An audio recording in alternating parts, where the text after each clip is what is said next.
Sir, ആരോഗ്യമേഖലയെ കരിവാരിത്തേക്കാൻ ബഹുമാന്യായ പ്രതിപക്ഷ നേതാവ് ശ്രമിച്ചത് നമ്മളെല്ലാം കണ്ടല്ലോ. അതിന് ബഹുമാന്യായ മന്ത്രി മറുപടിയും പറഞ്ഞു കഴിഞ്ഞിട്ടുണ്ട്. UDF കാലത്തെ ആശുപത്രികൾ എങ്ങനെയായിരുന്നുവെന്ന് ഓർക്കുന്നുണ്ടാവുമല്ലോ. അന്ന് ആരോഗ്യരംഗം തന്നെ വെന്റിലേറ്ററിലായിരുന്നു.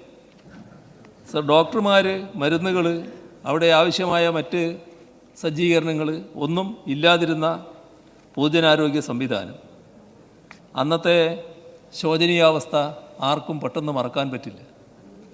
സർക്കാർ മേഖലയിൽ ആരോഗ്യരംഗം കുത്തഴിഞ്ഞ അവസ്ഥയായിരുന്നു.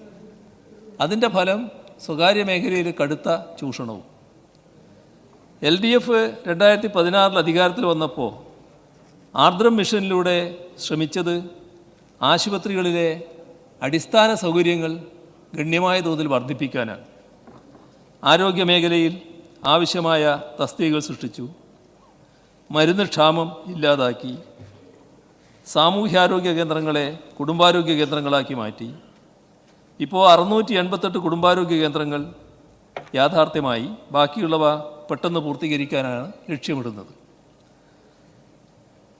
UDFൻ്റെ കാലത്ത് 2016 ആരോഗ്യ മേഖലയ്ക്കുള്ള ബജറ്റ് വിഹിതം 665 കോടി രൂപയായിരുന്നു. ഇതൊരു ഓർമ്മക്കൊന്ന് കുറിച്ച് വെക്കുന്ന നല്ലതാണ്. LDFൻ്റെ കാലത്ത് കൊടുക്കുന്നത്. ഇപ്പോഴത് 665 സ്ഥാനത്ത് 2800 കോടിയോളം രൂപയിലെത്തി നിൽക്കുകയാണ്. ഇവിടെ പറഞ്ഞു, പ്രതിവർഷം 1600 കോടി രൂപയുടെ സൗജന്യ ചികിത്സ നൽകി നമ്മുടെ രാജ്യത്ത് തന്നെ കേരളം 1-ാം സ്ഥാനത്ത് നിൽക്കുകയാണ്. സർ, കേരളത്തെ ഹെൽത്ത് ഹബ്ബാക്കി മാറ്റുന്നതിനുള്ള പദ്ധതി നടപ്പിലാക്കുകയാണ് LDF സർക്കാർ. സർക്കാർ ആശുപത്രികളിൽ ട്രോമാ കെയർ നെറ്റ്വർക്ക് സംവിധാനം സാക്ഷാത്കരിക്കും.